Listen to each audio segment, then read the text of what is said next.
Okay, so this is my tree that's in front of my dad's house. As you can see, there's colorful things hanging on it. You'll get to see what those are. Well, this little basket thing. So this is my baby doll. It's the Cabbage Patch Kid.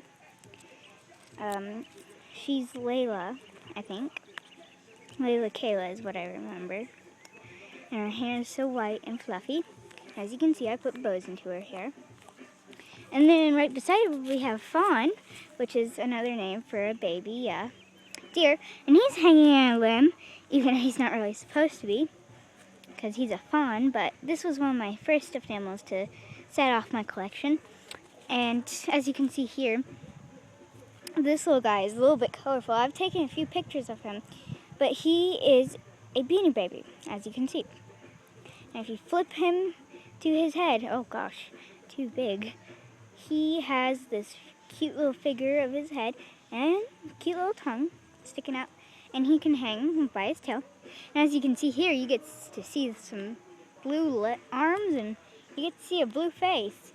Well, he's a little bit tired, but he's a monkey, a blue little monkey I got him at Belshare.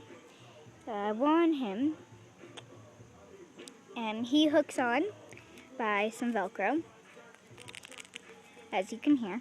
But this little purple and yellow thingy is my sock monkey, which this was really the first one. But, so yeah, as you can see, it's a little bit older because of the big stains on it. Those are probably from just dirt and gross stuff, but as you can see, that's supposed to be white and is kind of orange. His hand shows where he is at. But this is what I call an animal tree. And so, yeah. You can try this at home.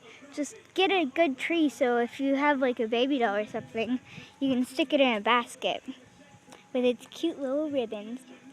And if you want to see more, look through my camera.